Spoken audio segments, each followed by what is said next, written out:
Hello Dyson fans, I'm here to let you know about the Dyson Submarine section of this Hoover, or the attachment of this Hoover.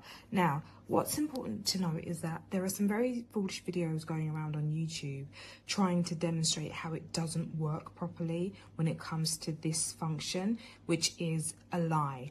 People are actively throwing wine on the floor and coffee and tea and then saying, oh look, it doesn't suck up the liquids.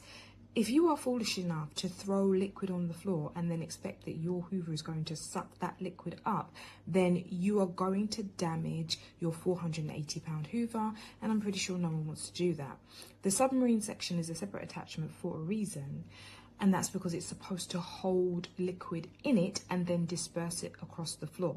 Now, I didn't put any kind of sulfate cleanser or anything in here because I, number one, don't really typically use sulfate-based anything when I'm doing my washing up. But also, I just didn't want to run the risk of damaging the Hoover in any way.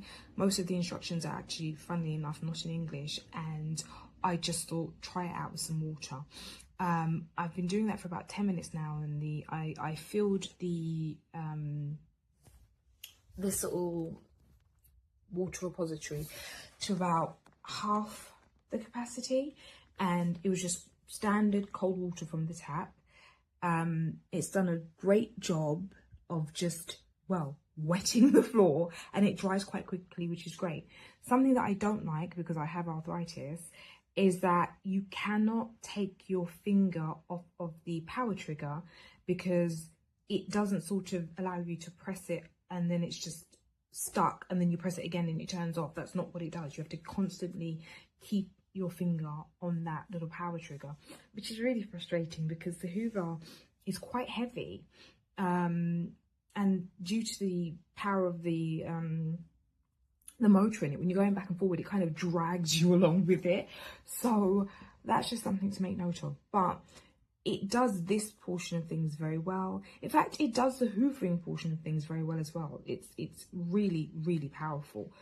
My complaints are that it's overpriced, and not being able to have a power button that you can just deploy and set and then press it again and then turn it off is absolutely ridiculous.